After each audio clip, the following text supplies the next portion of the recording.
आज का टॉपिक है श्रेष्ठ स्थिति बनाने का साधन 3 शब्द, निराकारी, अलंकारी और कल्याणकारी। आज के डेट है, व्यक्त मुरली है 15/5/2072। अपने को पद्मा पदम भाग्यशाली समझकर हर कदम उठाते हो? बाबा पूछ रहे हैं बच्चों से। पद्म कमल पुष्प को भी कहते हैं। कदम कदम पर पद्म के सामने न्यारे और प्यारे बन चलने से ही हर कदम में पद्मों की कमाई होती है। ऐसी श्रेष्ठ आत्माएं बनी हो, दोनों ही प्रकार की स्थिति बनाई है। एक कदम में पद्म तो कितने खजाने के मालिक हो गए। ऐसे अपने को अविनाशी धनवान व संपत्तिवान और अति न्यारे और प्यारे अनुभव करते हो? जी बाबा। यह चेक करना है कि एक भी कदम पद्म समान स्थिति में रहते हुए पद्मों की कमाई के बगैर न उठे। मतलब बाबा कह रहे हैं एक भी कदम पद्म की कमाई के बिना न उठे। हाँ, इतना पावरफुल है। इस समय ऐसे पद्मापति अर्थात अविनाशी संपत्तिवान बनते हो जो सारा कल्प संपत्तिवान गाए जाते हो। आधा कल्प स्वयं विश्व के राज्य के, अखंड राज्य के, निर्विघ्न राज्य के अधिकारी बनते हो और फिर आधा कल्प भक्त लोग आपके इस स्थिति के गुणगान करते रहते हैं। कोई भी भक्त को जीवन में किसी भी प्रकार की कमी का अनुभव होता है तो किसके पास आते हैं? आप लोगों के यादगार चित्रों के पास मंदिर में जाते हैं। चित्रों में भी अल्पकाल की प्राप्ति करते हुए अपनी कमी व कमजोरियों को मिटाते रहते। तो सारा कल्प प्रैक्टिकल में व यादगार रूप में सदा संपत्तिवान, शक्तिवान, गुणवान, वरदानी मूर्त बन जाते हो। तो जब एक कदम भी उठाते हो व एक संकल्प भी करते हो तो ऐसी स्मृति में रहते हुए ऐसे अपने श्रेष्ठ स्वरूप में स्थित होते हुए चलते हो। जैसे कोई हद का राजा जब अपनी राजधानी के तरफ देखेंगे तो किस स्थिति और दृष्टि से देखेंगे? मतलब भविष्य को देखो, अपने सामने लाओ, हाँ, तभी उत्साह होगा। किस नशे से देखेंगे? यह सभी मेरी प्रजा है व बच्चों के समान है। ऐसे ही आप लोग भी जब भी अभी सृष्टि के तरफ देखते हो व किसी भी आत्मा के प्रति नजर आती है तो क्या समझ करके देखते हो? ऐसे समझ कर देखते हो कि यह हमारी विश्व जिसके हम मालिक थे अब आज क्या बन गई हैं और अभी हम विश्व के मालिक के बालक फिर से विश्व के मालामाल बन रहे हैं, संपत्तिवान बन रहे हैं, सदा सुखदाई बना रहे हैं। इस नशे में स्थित होकर के उसी रूप से, उसी वृत्ति से, उसी दृष्टि से हर आत्मा को देखते हो। कोई भी आत्मा को किस स्थिति में रहकर देखते हो? उस समय की स्थिति व स्टेज कौन सी होती है? हर एक ने सुनाया, जो भी सुनाया है तो सभी यथार्थ, क्योंकि अभी जबकि अयथार्थ को छोड़कर चुके तो जो भी अब बोलेंगे वह यथार्थ ही बोलेंगे। अब अयथार्थ शब्द भी मुख से नहीं निकलना चाहिए। हाँ, जब भी कोई आत्मा को देखो तो वृत्ति यही रखनी चाहिए कि इन सभी आत्माओं के प्रति बाप ने हमें वरदानी और महादानी निमित्त बनाया है। वरदानी व महादानी की वृत्ति से देखने से कोई भी आत्मा को वरदान व महादान से वंचित नहीं छोड़ेंगे। जो महादानी व वरदानी होते हैं उनके सामने कोई भी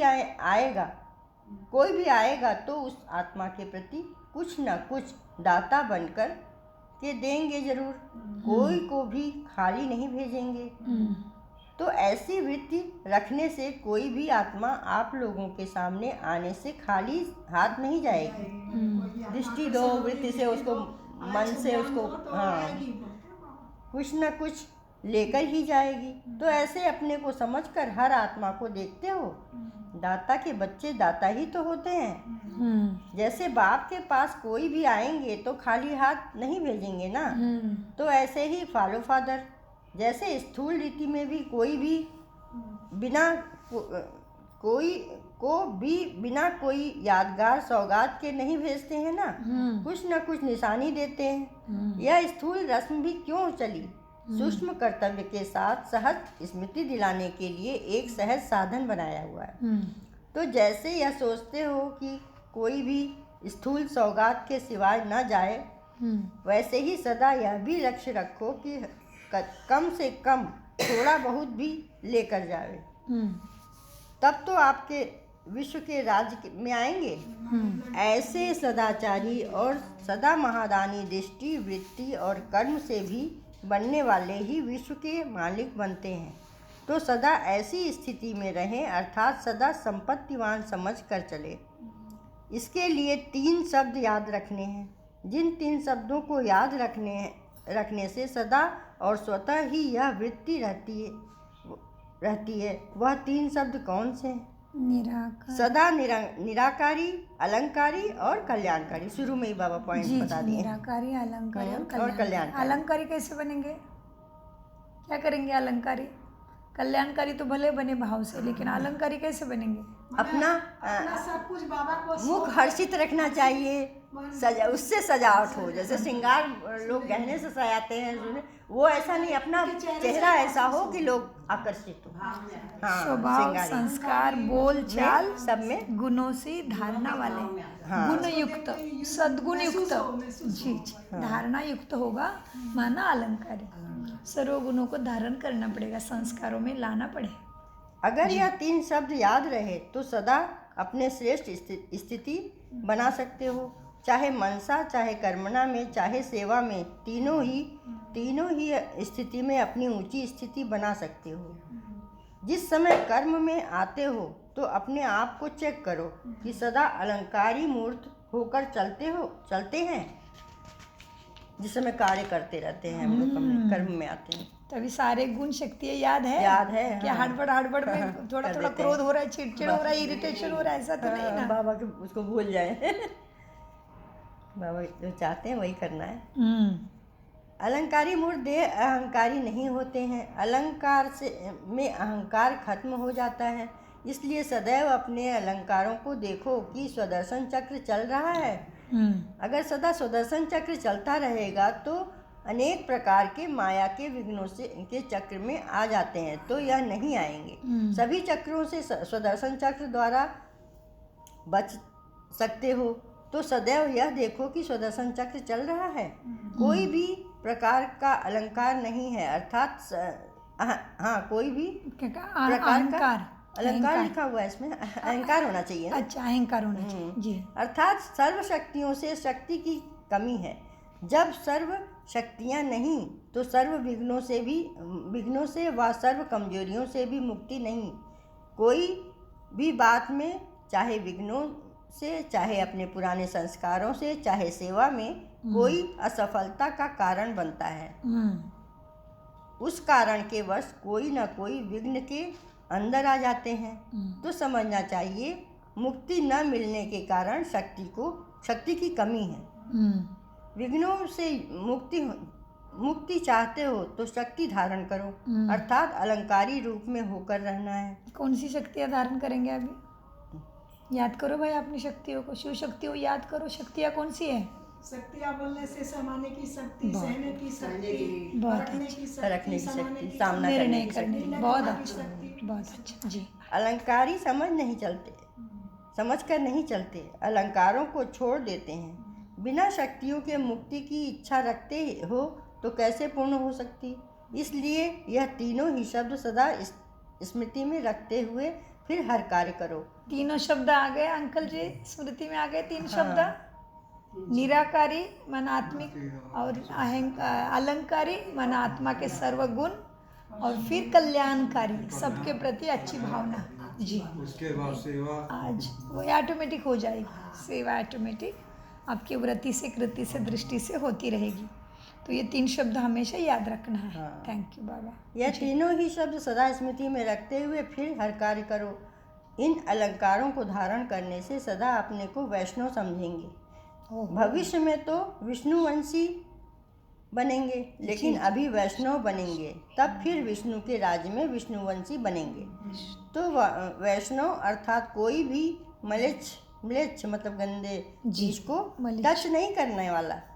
आजकल के वैष्णव तो स्थूल तामसी चीज़ों से वैष्णव है। आजकल के मतलब जो वैष्णव हैं उनको बोल रहे हैं। लेकिन आप जो श्रेष्ठ आत्माएं हो वह सदैव वैष्णव अर्थात तमोगुणी संकल्प व तमोगुणी संस्कारों को भी टच नहीं कर सकते हो। अगर कोई संकल्प व संस्कारों को टच किया अर्थात धारण किया तो सच्चे वैष्णव हुए? पूछ रहे बाबा। नहीं हुए। जो सच्चे वैष्णव नहीं बनते हैं वह विष्णु के राज्य में विश्व के मालिक नहीं बन सकते। तो अपने आप को देखो, कहाँ तक सदाकाल के वैष्णव बने हैं। वैष्णव कुल के जो होते हैं वह कोई भी म्लेच्छ को कब अपने से टच करने नहीं देते। म्लेच्छ को अपने पास टच भी से किनारा कर लेते हैं। वह हुई स्थूल की बात। लेकिन जो सच्चे वैष्णव बनते हैं वह कोई भी पुरानी बातें, पुरानी दुनिया व पुरानी दुनिया के कोई भी व्यक्ति का व वैभव को अपनी बुद्धि से टच करने नहीं देंगे, किनारा कर लेंगे। तो ऐसे वैष्णव बनो। बाबा कह रहे हैं मतलब इस तरह वैष्णव बना, ये तो मनसा के अंदर बनना है। बिल्कुल विकारों का भी टच नहीं और ऐसे वैसे विकारी मनुष्य के बारे में सोच भी नहीं और उसका व्यवहार देख के हलचल भी नहीं, उसमें आना ही नहीं है जी। जैसे उन्हीं को अगर कारणे अकारणे कोई टच भी कर देते हैं तो नहाते हैं ना अपने को, जैसे वो तो है स्थूल में वैष्णव स्थूल में शरीर का, अपना तो है मन का। अपना तो भाव का, मन और अपने को भाव। शुद्ध बनाने का प्रयत्न करते हैं। इसी प्रकार अगर अपनी कमजोरी के कारण कोई भी पुराना तमोगुण संस्कार व संकल्प भी टच कर देते हैं तो विशेष रूप से ज्ञान स्नान करना चाहिए। वो स्नान स्थूल वाला स्नान से नहीं वो होता, ज्ञान स्नान को धारण करो। बुद्धि में विशेष रूप से बाप की याद अथवा बाप से रूह रिहान करनी चाहिए। तो इससे क्या होगा, वह तमोगुणी संस्कार कभी भी टच नहीं करेंगे, शुद्ध बन जाएंगे। अपने को शुद्ध बनाने से सदा शुद्ध स्वरूप के संस्कार बन जाएंगे। तो ऐसे करते हो, कहते हैं ना जी बाबा करते। पता नहीं अब कैसे हो गया। कमजोरी तो स्वयं को की है ना। इतनी पावर होनी चाहिए जो कोई भी टच ना कर सके। अगर कोई पावरफुल होते हैं तो उनके सामने कमजोर एक शब्द भी बोल नहीं सकता, सामने आ नहीं सकता। अज्ञान में रोग के आगे कोई नहीं आ सकते। यहाँ फिर है रुहाब। रोग को रूहानियत में चेंज करो तो फिर कोई की ताकत नहीं जो टच कर सके। जैसे भविष्य में आप सभी के आगे प्रकृति दासी बन जाएगी। यही संपूर्ण स्टेज है ना। जब प्रकृति दासी बन सकती है तो क्या पुराने संस्कारों को दासी नहीं बना सकते हो? जरूर बना सकते। जैसे दासी दास सदा जी हजूर करते हैं वैसे ही कमजोरियां भी जी हजूर कर खड़ी होंगी, टच नहीं करेंगी। ऐसी स्थिति सदा काल के लिए बना रहे हो। अभी कहाँ तक पहुँचे हो? आजकल की बात आकर रही है, वह अभी की बात है, वह वर्षों की बात है। अभी है आज और कल की। आज कल और अभी समय में बहुत फर्क हुआ। टीचर का कमाल यह है कि जो सभी को टीचर बनावे। आप टीचर नहीं हो। आ गए आपके लिए, मेरे लिए भी। मुरली कितने साल से पढ़ रहे हो, अभी आ गए आप लोग।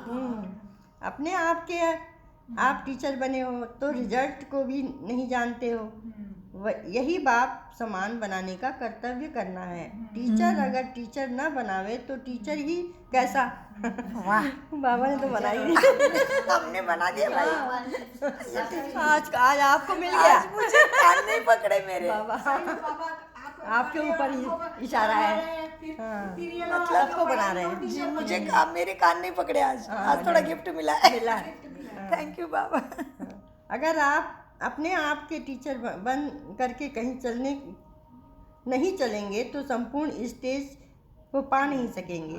तो अपने टीचर नहीं बनते हैं वही कमज़ोर होते हैं। सदैव यह देखो कि जो हम लोगों की महिमा गाई जाती है ऐसी महिमा योग्य बने हैं। जो महिमा मतलब गाई जाती है देवी देवताओं की, उस योग्य बने तो हैं कि सुख नहीं? करता दुख हरता, दुख करता सारी बोलते हैं देवी ना, की आरती भी में गाते है हैं। नाम दुख हरता सुख देवी का भी कितना अच्छा गाते तुम्हें वो हैं। माता सब हम चाचा ऐसे तो बनना में- है जी। हाँ। माँ दुर्गा माँ का भी, लक्ष्मी माँ का भी सब में है। कितने अच्छी महिमा गाते हैं, वैसे हमें बनना है। एक एक बात को अपने में देखो। मर्यादा पुरुषोत्तम है, संपूर्ण निर्विकारी, संपन्न, संपूर्ण अहिंसक। ये मतलब गुण है क्या अपने में? यह पूरी महिमा प्रैक्टिकल में है। अगर कोई को भी कमी हो तो उनको भरने से महिमा योग्य बन जाएंगे। तो ऐसे सदा और सच्चे वैष्णव बनने वाले लकीएस्ट और हाईएस्ट बच्चों को नमस्ते। ओहो, लकीएस्ट और हाईएस्ट बच्चों को नमस्ते। बड़ी पल्ली दे दी है। बहुत अच्छा। लकीएस्ट और हाईएस्ट बच्चों को नमस्ते। हम भी बच्चों की कोई रूहानी बाप दादा को याद, प्यार, गुड मॉर्निंग और नमस्ते प्यारे बाबा, नमस्ते। हम हैं सद्बुद्धि से सब कुछ समझते, धारण करते और कराते। मीठे प्यारे बाप दादा का अनगिनत पदम गुना शुक्रिया शुक्रिया शुक्रिया। कम बोलो, मीठा बोलो, सोच समझ कर बोलो। शुक्रिया बाबा, बाबा सदा याद। बाबा सदा याद है।